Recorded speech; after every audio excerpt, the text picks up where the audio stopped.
you mentioned about the 18,500 acres of controlled burn that you're planning on doing. Please let us know if when you're going to be doing some of those as soon as it dries out enough to allow that to happen. I often try to be interactive with the committee to go out in the field and do various trips, and I think that would be a very interesting one. And based on the discussion here today, I think there would be a lot of interest within the committee members to see that firsthand. You talked about the most recent CWD case up in Clearfield County, and in your comments, you mentioned we do not know where these CWD positive carcasses ended up.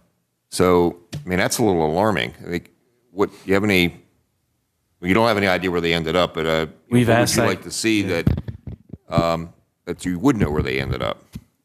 I'm hoping they didn't leave the facility, is what my hope is. But there's no restrictions. We've had a couple of years ago a deer that was shot in a high fence operation that was transported to North Carolina. We were lucky because our officer, actually, who found the carcass alongside the road, it had been taken off. He put the pieces together, found out it came from one of these high fence operations, tracked the hunter down to where he took the head down to North Carolina. Well, North Carolina law enforcement was on him immediately.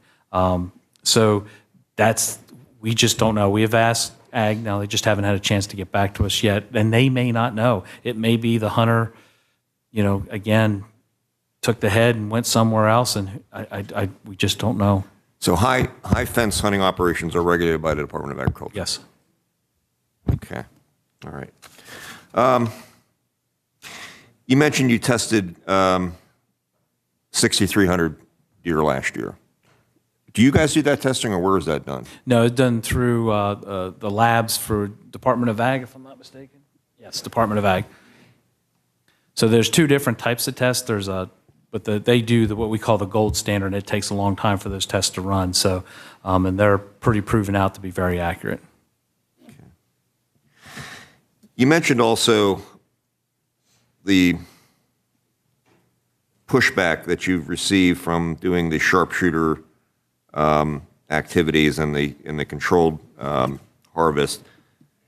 And what have other states done to get that message out that this is something that can prove to be it's not going to be a panacea or cure-all, but at least it may maintain the upward trajectory of the spread of CWD. Do you have any comments of what other states have done to help get that word out and disseminate it? Yeah, some of the same things that our agencies be doing. We do open houses and get out with the public, and we've been doing that as well. What we learned in Wisconsin, and one of the reasons we backed off, we couldn't get landowner support to get the sharpshooters in there, so we just backed up. Wisconsin, they were kind of the first ones on the East Coast, and unfortunately they were had to make all the mistakes that we all have benefited from learning from.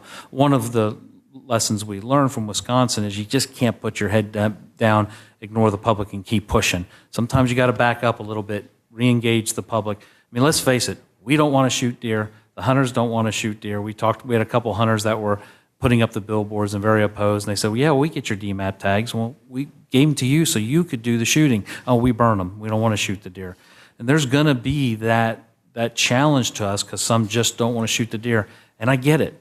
They want to see a lot of deer during deer season. It's always been like that, and it always will. But it's going to just, I think, continual education, working at the local level. I mean, I can't do it through just news releases. That's why we get out on the ground with these people and work with them. Yeah, and as you said also that we can't ignore this because it's not going away. It's just going to, again, it's only going to get worse if we keep going up. You mentioned about the 500,000 seedlings, and particularly the 165,000 of which were distributed as part of your Seedlings for Schools program. Can you just comment on that for a moment? Yeah, that's been a partnership with the Wildlife for Everyone Foundation. It's been one of their programs where they work with schools and get out bundles of trees to get that conservation message out there, get the kids out there planting trees. That's great. It sounds like a great program. And final, what is the Games Commission's position on the hedgehog and sugar glider issue that we experienced a little bit last session? I think Josh said he wanted one, but no.